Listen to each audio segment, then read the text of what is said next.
What's good, everyone? So, but you can tell by this video title and intro, this is the long-awaited LP update. There's a shitload of things I got since last year's collection video. So, based off the intro, how I'm gonna do this right now is we're just gonna go to like the less metal stuff and then get into the really fucking metal shit for the rest of the video. Let's just get right to it. So, this is about like a year worth of records I picked up. I'm just gonna go through like the less metal shit, and then the rest of the video will be complete fucking metal. As most of you guys know, metal is really influenced by classical music, so I got some classical LPs. This is John Williams, his acoustic album. I have to clean this record so I could listen to it. But I got that from Oak Park Records for only $5. Well, I think all of these here are from Oak Park Records here in Chicago, around there. This is Chayefsky.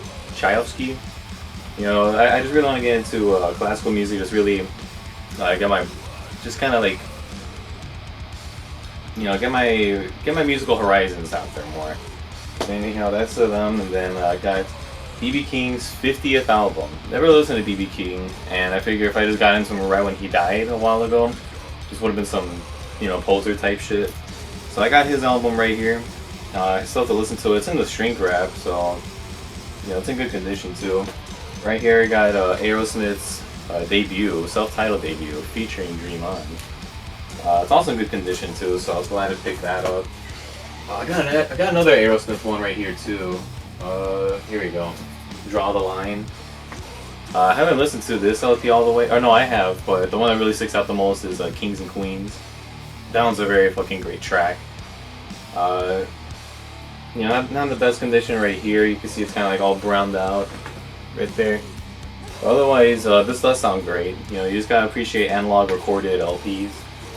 I kind of try my best not to buy any new albums, just because, if something's digitally recorded, it's not gonna have that good sound for LPs. I mean, I think the worst sounding LP I have is Havoc's Conformicide. It's a very quiet mix, and it's not mixed very well for LPs. So don't buy that one. That was a waste of 30 right there. But I guess, hold up, let me get to the more other metal shit, or no, the less metal shit right now. Alright, here. Just this chunk, and the rest is fucking metal. Alright, but actually no, there's still a couple ones. You'll just watch shit as they come by. There's a lot of good shit in here. Got the Star Wars Force Awakens double LP soundtrack. This is the 3D hologram that comes with the TIE Fighter on one side and the Millennium Falcon on the other. That shit's gonna be fucking decent. Here, this is a special one. This is Bob Marley and the Wailers' Exodus. This is an original copy from Jamaica. You guys can read on the back there. This sounds great. This sounds very crisp. The only downside is that on the last track, One Love, People Get Ready, right here. There's a skip right there, and it just skips right over it.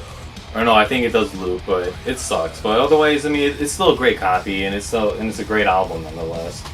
Got another classical right here, Beethoven Emperor Concerto. Still need to listen to this one. I think I need to clean this one. That's why I haven't listened to it. Yeah, usually if it's a really good condition LP, I'll play it like that, but otherwise, not really.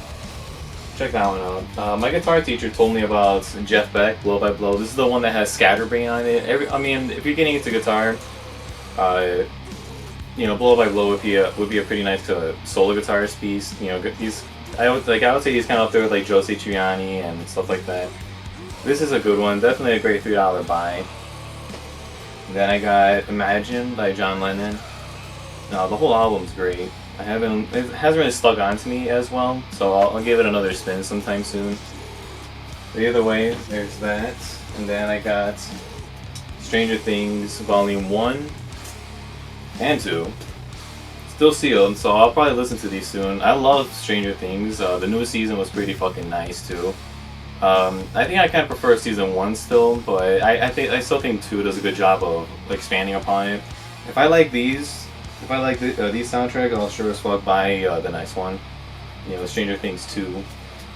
Otherwise, yeah, that's that for these ones right here. I'm gonna make a little pile.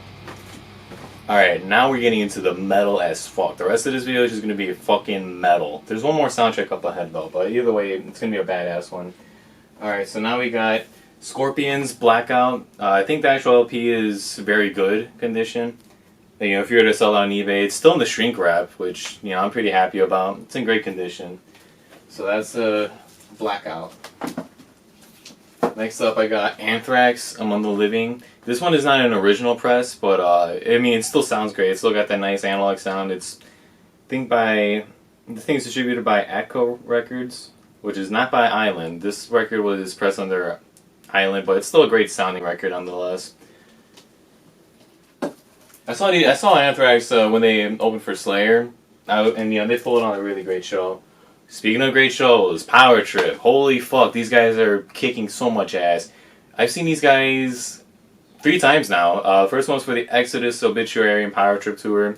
I bought a shirt from them. I bought another shirt now from the last tour. They came around to Reggie's Rock Club in Chicago on a Wednesday, I think. It was May 16th they came.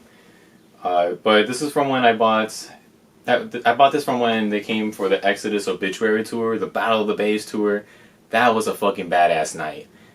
Chris and Riley signed this because, you know, they were hanging out at the merch booth, and they were very nice guys, very humble. I told them, you know, this is like the best album of 2017 and 1987. So honestly, I love this album. I can't tell it wasn't really mixed very well for an LP, but it still sounds great. You know, if you're considering buying this, I would go for it. I bought this for $15 at their merch table. Great deal, honestly.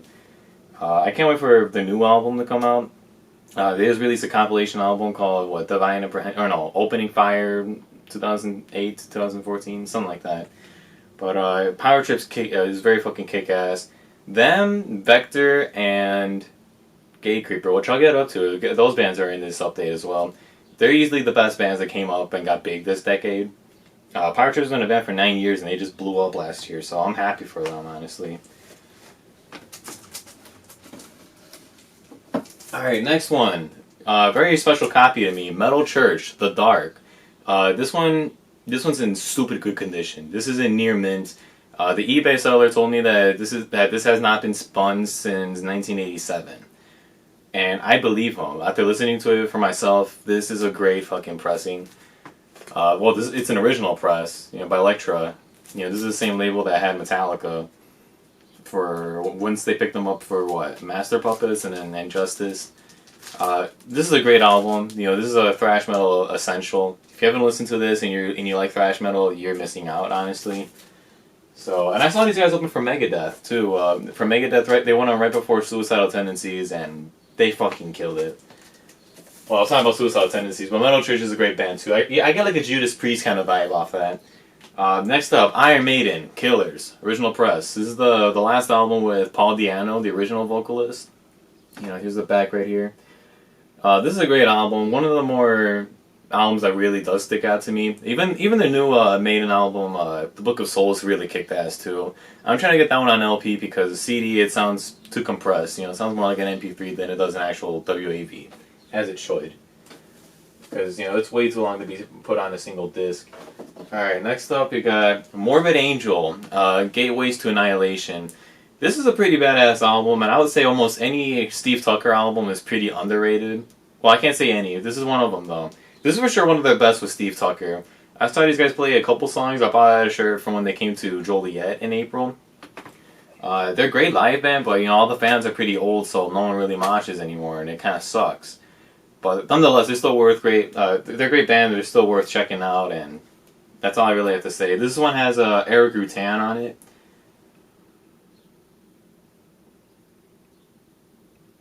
Yeah, this one has Eric Rutan with it. I was just making sure, a little brain fart.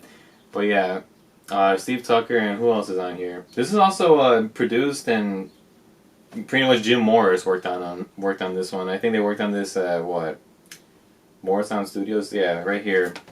Morris Sound Recording, Tampa, baby. It's the same studio where all these other kick-ass bands came out. I haven't listened to it yet.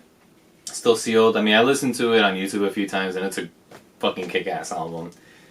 So that's Gateways to Annihilation for you. Next up, the last two Obituary records. Obituary, their self-titled album, and Inked in Blood. This is a pretty cool one to have like hung up somewhere. You know, just the fucking decapitated body right here. And I'm sorry if I'm like looking all cross-eyed looking over here, but I'm just looking at the fucking screen, not the lens. But Yeah, this is a great album. I mean, both of these. What's interesting about Ink and Blood, though, is that it's a double LP, and they're actually pressed at 45 RPM. The standard is 33 RPM, so this means that you have to spin the turntable faster for it to actually match the sound. But Obituary slowed down that's something to hear. And as far as the new album goes, only they have the kind of balls to make a self-titled album nearly 30 years into their career. They got the balls for that kind of stuff. But this is the FYE exclusive, or only 300 copies were printed. You see the hype sticker right there. It even came in this little shrink wrap too. Honestly, I enjoyed this album. I saw them with Power Trip, as I mentioned earlier, for Power Trip and Exodus. This is a kick-ass album. Definitely one of my favorites from them. This might be their best since, The End Complete. It's definitely up there. I would say it's like a top 5 Obituary album. So I was glad this got released. Okay, next up I got Gatecreeper, Sweltering Madness. The music that's probably playing here in this video is probably from this EP right here. This is a 7-inch, one song on one side, one song on the other. You can see right there, it's only got just those 2 tracks. It's a pretty dope album cover. I heard that the singer, Chase, he makes all the album covers. But if so, I want to hire him to make my own album cover, if and when I make my album, whenever that will be. But honestly, these guys kick ass. If you love Entombed or Bolt Thrower, you'll fucking love these guys. They don't sound too original, but they still have some pretty killer tracks. Patriarchal Grip from Sonor Deprivation, their debut album, is pretty kick ass. They only have one album out. Before that, they put one EP, and then after the album, they put out this. And back in March, they put out some split with Iron Reagan. They did like 2 or 3 songs each. And honestly, you won't be disappointed. Gatecreeper, like I said, Gatecreeper, I'm gonna get to Vector pretty soon.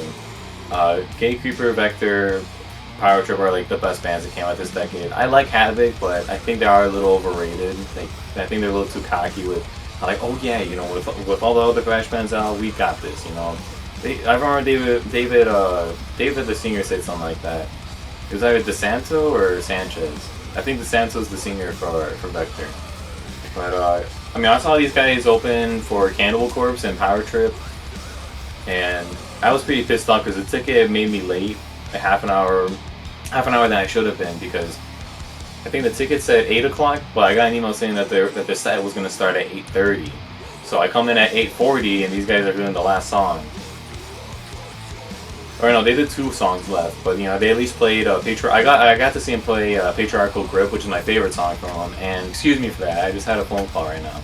So honestly though, hopefully they come back. Oh yeah, they are coming back. They announced they're doing a tour with Dying Fetus. I had to miss them on the last one with Full of Hell, just because fuck work. And these guys will be a kick-ass band to get big within the next few decades.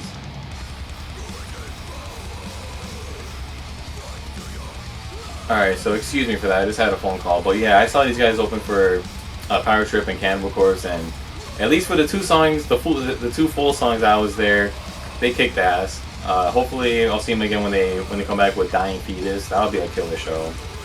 And I saw Dying Fetus too. I guess that could be a contest story I'll talk about pretty soon. But that's Gatecreeper for you. This is my only LP I have with them.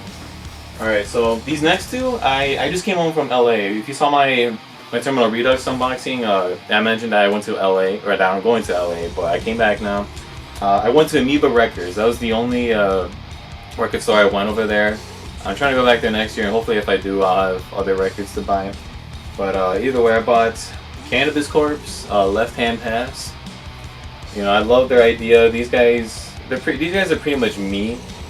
Like, I love coming up with like weed names with fucking, like, stoner theme, like with like metal songs. Like Seasoned in the Abyss, more like Seasoned in the Hot Box. That was very fucking stupid, but look. Just look at the names. So, what they got? The 420th Crusade, Dank Purity, Final Exhalation, Chronic Greed, In Battle There Is No Pot. Grass, Obliteration, here, Left Hand Pass. You guys could just read this shit for yourself. Hype sticker says, first pressing on black vinyl, 650 copies worldwide.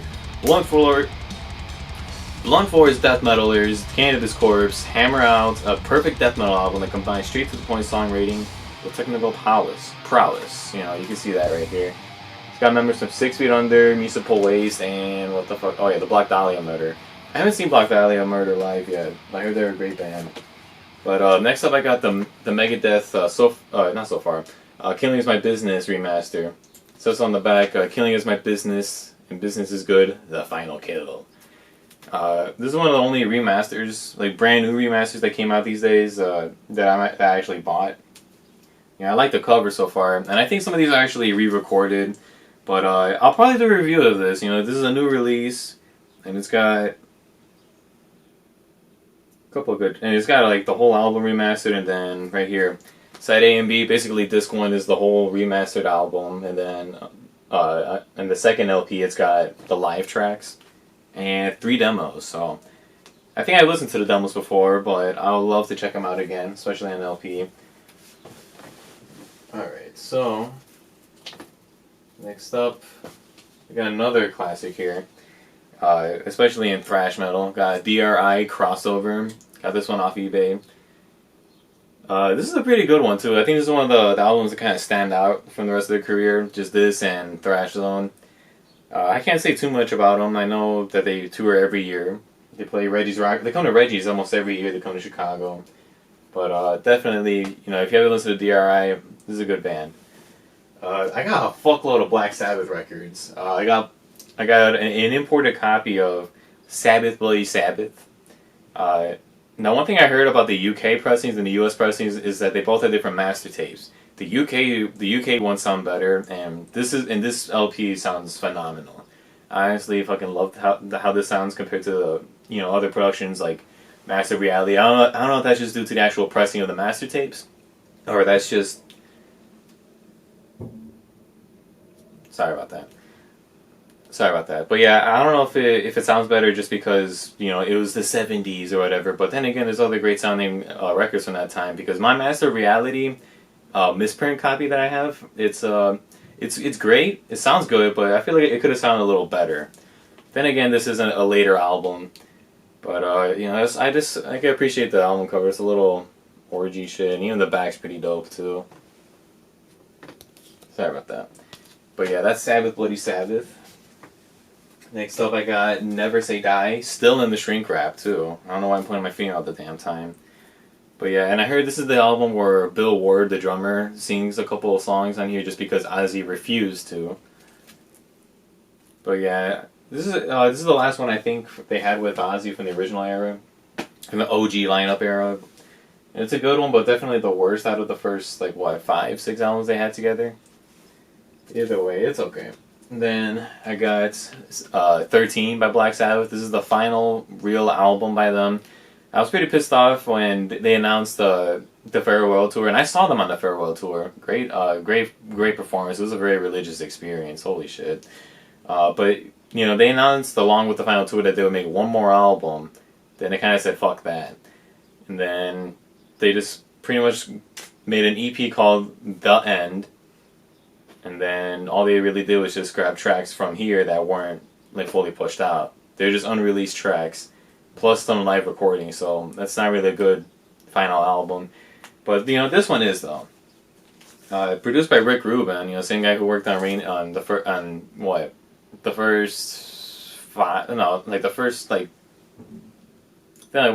7 or 8 records after Slayer got signed to a major label. So I'm not counting Show No Mercy and Hell Awaits. Hell Awaits is probably my favorite Slayer album. I need to get a Slayer LP, man. If only they didn't go so much on eBay, but I might just say fucking get and cop the Hell Awaits release. Oh, and peep my shirt, man. I don't like saying peep, but come on. It's the fucking Tomb of the Mutilated album cover. Bitch ass hair. With the original fucking logo, man. And check out the back, too. It's got the fucking lineup with the fucking star and the Tomb of the Mutilated shit on the back, the fucking logo. Either way, though, that's 13 for you. It's a good album. I haven't really had an urge to re-listen to it, though. It's not a bad album, though, at all. And here we go with Vector, Terminal Redux. Probably my favorite album of 2016. 2016 was a stupidly great year for metal. I mean, holy fuck. I mean, Gatecreeper had their album in October. This album came out, March, I think? May? We had the big four albums come out. I mean, I know Slayer released theirs in 2015, but you know, Anthrax, Megadeth, Metallica.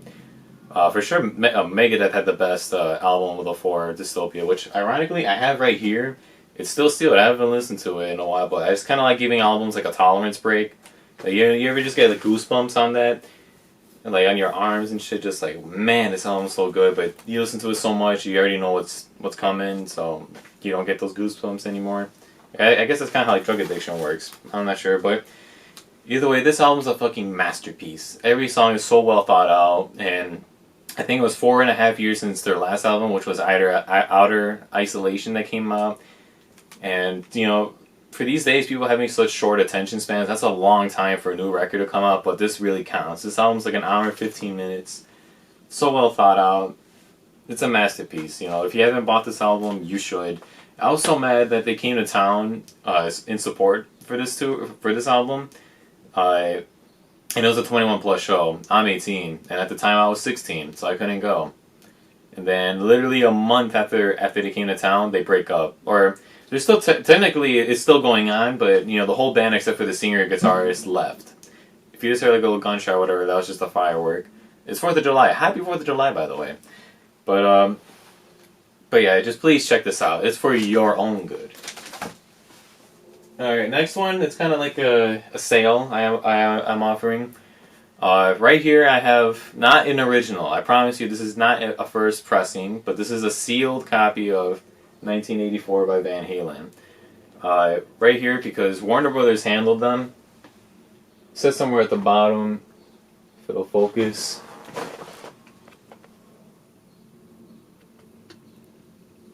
That bitch is not focusing. Come on. Come on. Alright, so manufactured by Columbia. Columbia, they just made this is their copy that they made of it. Okay? So it wasn't Warner Brothers that pressed this, but this is for sure a very early pressing. This is probably like the second press ever. It might even be pressed in the same year this album came out. It just might not, it's just not an original. But for sure this has been sealed since the 80s, so if anyone's interested, hit me up on Twitter. I'll probably put my @ right here. If you don't have Twitter, you know, just comment to your email and we could work something out. Throw me an offer, okay? Just throw me an offer. So, but to talk about the album itself, it's a pretty kick-ass one. Like, man, what the fuck does this one have? Hot for Teacher or some shit? I haven't listened to Van Halen in a while. I have a few of their LPs and I probably should catch up with them. I'm just too lazy to clean discs. Or I guess too cheap. But I can't be too cheap because if, you know, I'm buying all these fucking records.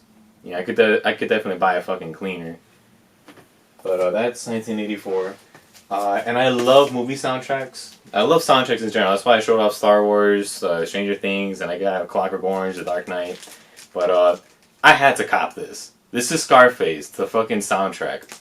My only disappointment with this is that I wish I would have put on a double LP and have more of a Giorgio or Moroder's tracks. Because, I mean, like, yeah, it's got all the hits. You know, it's got Push It to the Limit, I'm Hot Tonight, you know, She's on Fire, you know. It's got all the hits. Everything all the popular songs you heard in the movie, even for just the 5 seconds they were there, like, they have Vamos a Bailar in this shit. That song was in the movie for, like, not even 10 seconds. But, they have it on this LP. But I do wish that they would have had, like, more of the synthesizer, like, soundtrack stuff that Giorgio himself made. I mean, honestly, in this movie never gets old. I saw this barely for the first time, like, 2 months ago, or 3 months ago. I wish I would have seen this shit sooner. But, that's the soundtrack right here. We're almost done, finally. Been recording this bitch for, like, a solid half hour. I got Quiet Riot, Condition Critical. Or Critical Condition? But, this is the second album with them, I think. I haven't listened to this one yet. All I know about this band is that Randy Rhoads used to be a part of it, and these days they have an American Idol singer as the current singer of the band. So, I'll have to check this one out. I haven't checked that out yet, so that's about it. I haven't listened to this one either, but I got Municipal Waste, Slime and Punishment. This album, I haven't listened to it yet. I've listened to the last one, however, The Wasted Space, Old Space. I do appreciate punk crossover type bands. I mean, for sure, these days my favorite band would probably be Power Trip. I think we need a Suicidal Tendencies and Power Trip tour. That would be stupidly crazy. And I think with the type of energy there is at Power Trip shows, I could definitely see them doing a Suicide Boys and Power Trip show. That'd be a crazy one. I know it's kind of a stretch bringing up Suicide Boys, you know, rapping to metal, but I've heard of some bands touring together like that. Bands and rappers. But, and I bought this from Reckless Records, too. Man, you know, it's got the tag right there. It was only 20 bucks total. Yeah, let's let it focus a bit. But yeah, this one's pressed by Nuclear Blast. Just making sure it's focusing. But yeah, this one's pressed by Nuclear Blast. I'll give this a listen pretty soon. This one's got the, you know, I'll just fucking take it out right now. Alright. Yeah, I could appreciate, you know, like album photos like this right here. It'll focus a bit. But either way, just check out the actual LP itself. It's got like a nice light green. I think if you pre-ordered it, you could have gotten like a dark green with like white splatter. But I don't care too much about colored LPs. I mean, it's been proven that black LPs sound the best. But honestly, as long as it's mixed well and it's actually made for vinyl, fuck it. I mean, vinyl, it's the best if it's actually mixed for it. Otherwise, you may as well just get the CD. Like if you're trying to buy strictly new albums, I would say CD. You might as well just buy the CD, because if you're getting CD ripped records, you may as well just buy the fucking CD itself. And the last one I have for show here is Entombed AD. I listened to this and I enjoyed a few tracks, but again, I'm not really compelled to just come right back to it. But this is a pretty dope ass album cover. I know they're working on a new album, and I hope it'll be more memorable than this one. But it's still not a bad one. I should give all these a re-listen sometime soon. Here's the gatefold, if it'll fucking focus. If it doesn't focus, pues ni modo. But either way, that's them. This one's they got Century Media Records as the record label. So, that's about it for all my records. I hope you guys enjoyed, because there's a lot of fucking shit we just showed right now. Or that I just showed right now. And I don't know, maybe next time I go to a record store, once I can start going shopping again for that, I'll probably bring the camera with, and we'll look at shit together. So otherwise, I'm Lou. If you guys want, please check out my channel. I'm trying to do some more gaming shit. If you guys saw the first Agony video, I am so sorry I haven't done another one. I'm trying to make another video about that pretty soon. Just I need to buy a webcam so you guys can actually see my face in the video. What I try to do is having this current camera. This is a DSLR camera. This is the Panasonic G7, the Lumix G7, and it doesn't really record that. I mean, it does record, but the thing is I have to line up the actual time between the actual camera and the footage of the game, and it gets synchronized off by a second, and it's only off by a second, but that second does count. So either way, I think you guys could just still be good with just hearing my voice. But either way, I'm Lou. This is your first video. Welcome to the channel. I'll probably be doing some album reviews. Hopefully I'll do a review of The Last Kill, or The Final Kill by Megadeth. Referring to the Killing Is My Business remaster. But either way, so thank you guys for watching, and see you guys.